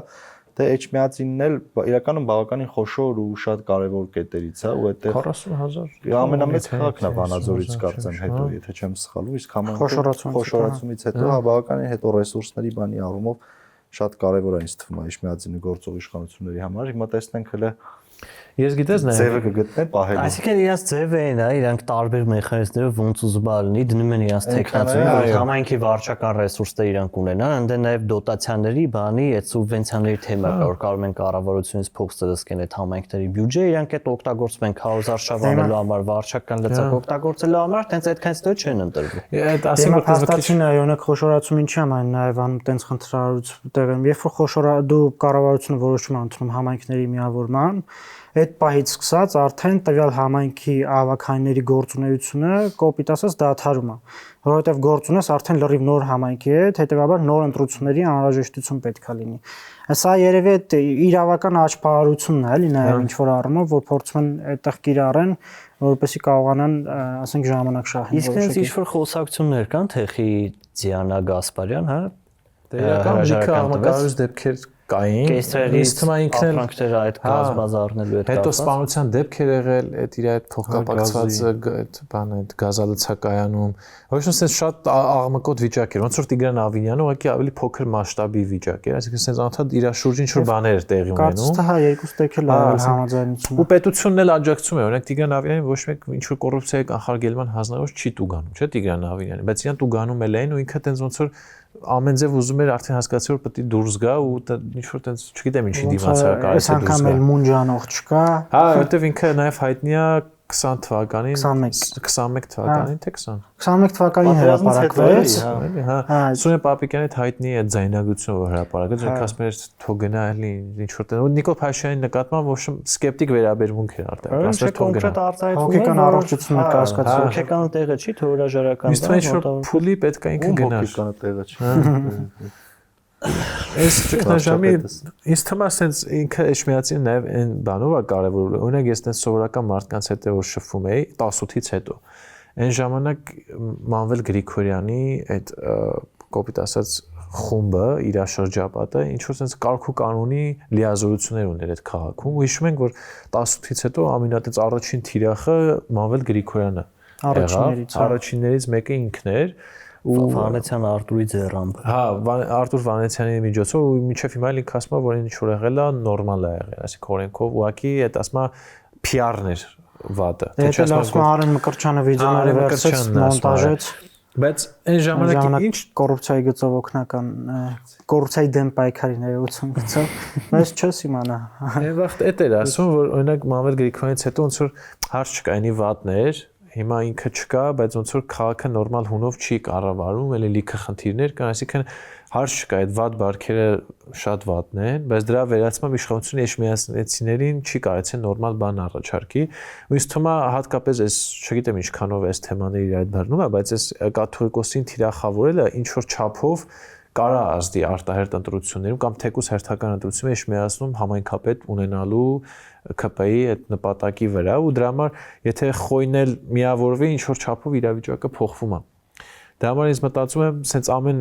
ձևով իրանք փորձում են այս հատկապես թիմ մակարդակում 26 թվականին ունենալ լոյալ համայնքապետեր, իսկ եթե ավելի լավ պլան մաքսիմումով հենց ԿՊ-ի համայնքապետ, որտեղ հիմա ես ոնց հասկանում Արուշ Արուշյանը կյանքում չի մտնի մեծ քաղաքականություն, հա ինքը ոնց հասկանում, տենց այդ մեծ ընտրությունից օրինակ 21 թվականներ չի գնա ու տենց լիքը էլի համայնքապետեր կան որ փորձում են իրանց տենց ճնշեն օրինակ նույնը Կապանի համայնքապետը որը տենց մի քիչ ավելի պինց համայնքապետ է ճունի խոցելիություն ավելի լավ է աշխատում կոռուպցիոն դեպքեր չկան իր վերաբերյալ եւ այլն բայց հավատացեք տենց քիչ համայնքապետեր կան բոլորը ինչ որ խոցելի կարգավիճակ ունեցող մարդիկ են իսկ թվում է Էջմիածնում այս սցենարն է գնալու ինչքան որ իրանք ասեն տենց բան չկա մեկը վերջում անելու են ու ասեն դե Հիմա սենց ստացվեց։ Մեր սրտի տեխնացուն ինքն էր։ Նոյեմբերյան համայնքում էլ էլի տենց ոչ պաշտոնական, բայց ներքին ինչ-որ խոսակցություններ կան, որ ապրելու երկրի տեխնացուն է գործողը։ Ու ինչ-որ process-ներ են փորձում հարուցեն, որպեսզի հեռացնեն գործող այդ համայնքապետին ու փորձեն նոր ավելի քպական։ Այդ մեծ լուրեր էլ կային, որ տարբեր համայնքներում տենց 26 թվականի ընտրության ինչ-որ պատրաստություն կա։ Այսինքն օրինակ ինչ-որ բան մեծ բնակչություն ունեցող գյուղապետերին բերում են դնում են համայնքապետի տեղակալ։ Այսինքն ինքը sense լիքը բաներ կա հանրային չի դրսևորվում, բայց այն որ Ալեն Սիմոնյանն ասում է 26 թվականին պատրաստվում ենք, ինքը նաև հա դրսևորվում է թիմ համակարգ, որտեղ իրականում չի թույլ ինստիտուտ է, էլի ինքը ասում լուրջ թիմ համակարգ, թիմ ինստիտուտը հենց այն հատվածն է, որտեղ շատ ավելի ցայտուն կերպով օրինակ երևում է այս իշխանությունների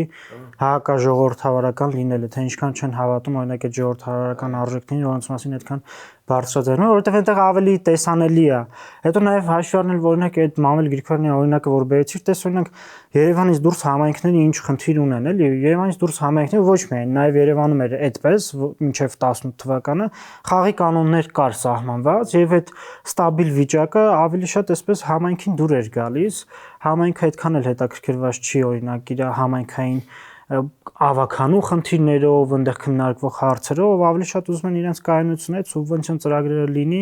ասֆալտապատումը լինի, բարեկարգումը լինի, թեմայով իշխանության գլխին, քաղաքապետնով, աուդիոս կերպար չի, ավելի շուտ այդ կայունությունն էր ոնց որ թե համայնքը նախընտրում։ Հիմա օրինակ Փաշինյանն այդ բանը խախտել են, այդ խաղի կանոնները խախտել են, նորը չեն առաջարկել։ Այսինքն Սերժ Սարգսյանի կառուցած են կառուցակարգերը քանդվել է, նորը չկա, նոր խաղի կանոններ չկա, ու անգամ համայնքներն էլ են ներքաշվում, այսպես սթրեսային կառավարման տրամաբանության մեջ, ոնց որ օրինակ որ parlamenti դեպքում որ ամեն շաբաթ կամ ամիսը մեկ անգամ օրինակ ինչ որ ստրես են հաղորդում հանրությանը։ Կամ հա ստրեսներով ու ճգնաժամերով այս վերջին 3 տարին շատ է տիմ համ։ Ասենք այն ժամանակ ավելի վատ էր, որ ասենք հանրապետականն ու բարգավաճներ, մեծ մասը համայնքապետերի, հանրապետականի մեծ մասը կամ բարգավաճ։ Բայց գոնե այն ժամանակ դες ինչ-որ process էր տեղի ունենում, դες պլանավորված, որ ասենք այս մեկն է մեր տեխնացուն ու դες մի երկու համայնքերն ու դες լուրջ բախումներ բաներ ելնում։ Բայց եթե մեկը ընտրվում էր, հետո դες process չէր ելնում, որ ինչ-որ տակից մարդիկ միանան բան։ Այս ինչ-որ այս նոր մեթոդները ինքը այդ համայնքային զարգացումը ինքը բեսամբ բան անում, ազդում է համայնքային զարգացման։ Օրինակ Ալավերդի, Վանա, ասենք այդ համայնքներ որ գնում ես, զգում ես, էլի, ասենք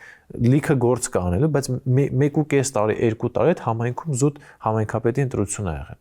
Հիմա օրինակ Վանաձոր համայնքում ինչու՞ է ԺՊ է, ասենք, օրենքի խախտում ասենք։ Երրորդը 4 տարին է։ Ասենք այդպես բան չի լինում։ Համայնքները աղքատ են, մեծ մասամբ կառավարության փողից են կախված։ Հա։ Շատ քիչ է հնարավոր, որ տես կապանի նման բան ինչ-որ հատուկ են դեպքեր լինեն, կապանի կամ գորիսի։ Իսկ եթե ուզում ենք որ տենց հատուկ են դեպքեր գոնե լինեն էլ, պետք է այդ մեծամասնականը գոնե թիմ մակարդակում հետ բերել։ Լավ լինի որ համայնքապետերը լինեն, գնան ընտրվեն, այս բանով թե չէ անձնական օգտագործման կուսակցությունները բան, այդ խանգարում են, այստեղ մեկ է էլի անձերի հարցն է, բայց ավելի շատ ստե ոչ թե կուսակցական պայքարը բան է լինում, հեղինակավորվում է, սկսում է բան անել, դառնալ քաղաքական պայքար, այլ հակառակը վարկաբեկվում է այդ կուսակցություն հասկացությունը, էլի, որտեղ անձնական օգտագործման մի բան վեկալում գնում են, փոքր համայնքներ են, ինչ 40,000 տեղ կա, ասենք դրանից է քիչ բան, թող ինչ-որ հեղինակավոր անհատներ իրար այդ, ասենք մրցեն գնան ժողովուրդը մեկին ընտրի վստահության հիման վրա, ինքը սկսի կառավարել, ավելի ազնիվ միջավայր կլինի, մեկը քանի փող տվողը կառավարությունն է, ինքը կարողանալու է մեծ խնդիրներ ստեղծի բանի։ Ինձ թվում է այդ համայնքներում է մարդկանց մոտ այդ ընկալումը կա, ասենք հանգարց կառավարության հետ խնդրեմ չունենա, մեր փողը բան չանեն, մեր բանը, այսինքն այստեղ ռեալ ժողովրդավարություն այս կոնֆիգուրացիայով, որ համայնքները աղքատ են, մեկ էլ մենակ կուսակցություններով կարաս գնաս, հնարավոր չի ուղղակի։ Միշտ է sense ինչ-որ մարդիկ քաղաքային կառավարումը թողած ինչ-որ կեղտոտ խոսակցությունների, կեղտոտ գործընթացների մեջ են ընկնելու, տարիներով համայնքապետ չեն ունենալու։ Մի խոսքով ես կողմ եմ, որ բան անեն։ Քանի դեռ մեր համայնքները աղքատ են, հանեն էս պարտադիր համամասնականը, համայնքներում թո նորմալ գոնե անձերի մեջ ընտրություններ լինի։ Իրական փաստացի հիմա այդ է ալնում։ Ուղղակի օրենքի պահանջները պահելով։ Նույնիսկ այն ժամանակ այդ օրենքի դրույթ կար, որ կարային անուն ազգանունով դնեն, օրինակ Արուշ Արուշյանյան դաշինք։ Այդ օրենքի հատվածը այնցի, բայց հիմա օրինակ նույն Էշմիածնում կա դաշնակցություն, որը մասնակցել է ընտրություններին, բայց դաշինքով ու իր անունը դարել է լրիվ ուրիշ բան, որովհետև ասենք ինչ-որ մի հատ փոքր կուսակցություն, լրիվ նորահայտ բան, ասենց իր այդ դաշինք են կազմի, անունը դրել են օրինակ ապագա Էշմիածինը, օրինակ Նոր Երևանը, ասենց էլի, այսինքն չեն դրել, օրինակ այդպես շատ քիչ է էլի, նո որ օրինակ այս այս բանը ազգային ժողովի դերակատար կուսակցությունը իրենց անունով հանդես գա օրինակ մենակ ԿՊ-ն է իրականում որ դե էլ իշխանությունը դրա համար ով էլ լիներ իշխանությունը այդ դիրքերից հանդես կգա որովհետև իրենց ձեռը տալի որ ԿՊ-ն լինի հանդես Բացի այդ էլ որ տենց ասենք ինստիտուցիոնալ առումով ուժեղ կուսակցություններ են տեխնացուներ դնում, ասեք հանրապետականը, ԿՊ-ն, դաշնակցությունը բան, Երևանից է սա որոշումները կայացվում։ Այսինքն այդ մարդը ընդ է գնում է համայնքում ուղարկված մարդ, հա, դրա ինքը կուսակցությունով կաշկանդված է, որովհետև գիտի, որ այդ կուսակցությունը կարա Երևանից նստած իր համար խնդիրներ ստեղծի, հետեւաբար էլի թիմը, ասենք ոնց որ կենտրոնանում է բան էլի Երևանի ազդեցության շուրջ։ Մինչդեռ ասենք, բայց այս խոշորացման բան, մյուսի նպատակը մի քիչ այն տիպը անկախացնելն էր, որ տեղի մարդիկ իրանք որոշումների վրա ազդեին, ոչ թե ստուց, ասենք, բանով Սերժ Սարգսյանն ու Ռոբերտ Քոչարյանը նստեին, մի երկու sense բան գրեին, բան, ասեին դե գնացեք այնտեղ, մարդիկ է իրանք թվար թե իրանք բան են անում, էլի իրանք համայնքում որոշում են կայացնում։ Մի խոսքով, եթե ուզում ենք տենց Հայաստանում տեղական ինքնակառավարում էլի process-ը հակառակ ուղղությամբ է հիմա գնում, տենց այդ ապակենտրոնացում, որտեղ հիմա հաթաթ այդ խոսակցություն կա, ունեք ֆինանսական բան, բայց ոչ մի քայլ հələ որ չկա, որ այդ համայնքները ասենք ինքնաբավ դառնան եւ այլն, հակառակը քաղաքականապես կախված են դառնում։ Այսքանը մեր տեսօրվա թեմաները ավարտվեցին, մենք կշարունակենք հետևել հասկանալու համար թե առհասարակ սոցիալական մեդիայում ինչա կատարվում, արժևում նաեւ մենք բանով որոշակի տենց հետաքրքիր արդեն բանի ավելի մասնակիցների ֆորմատով քննարկումներ ենք ունենալու, դրա մասին հնդածս արդեն մեր դիտողներին կտեղեկացնենք, նաև այդ հրապարակումներից ITES մեդիայում կտեղադրենք, նենց որ հետևեք մեզ, հետևեք մեր էջերին, ակտիվ եղեք, իսկ մենք արդեն կհանդիպենք եկող շաբաթ։